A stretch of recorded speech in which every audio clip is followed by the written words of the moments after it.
అట్లాగే వినయానికి మారు పేరు హనుమ. ఆయన కన్నా గొప్పవాడు ఈ లోకంలో ఇంకెవరు ఉండడు.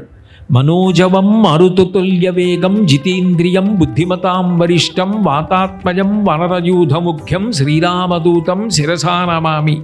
ఆయన మనందరికీ కేవలం మనసుకి మాత్రమే వేగం ఉంటుంది. ఇక్కడ కూర్చుని తలుచుకుంటే కాశీ వెళ్ళిపోతుంది, తిరుపతి వెళ్ళిపోతుంది. కానీ హనుమకి శరీరం కూడా అంత వేగంతో వెడుతుంది.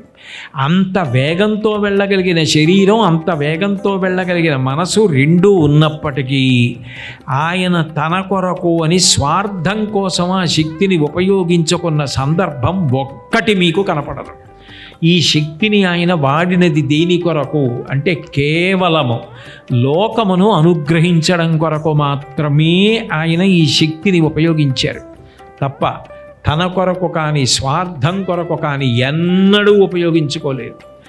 అంత గొప్ప శక్తి కలిగినటువంటి మహానుభావుడు, ఇంత వ్యాకరణం చదువుకున్నవాడు, ఇంత శారీరకమైన శక్తి ఉన్నవాడు, బ్రహ్మాస్త్రమునకు కూడా కట్టుబడనటువంటి వాడు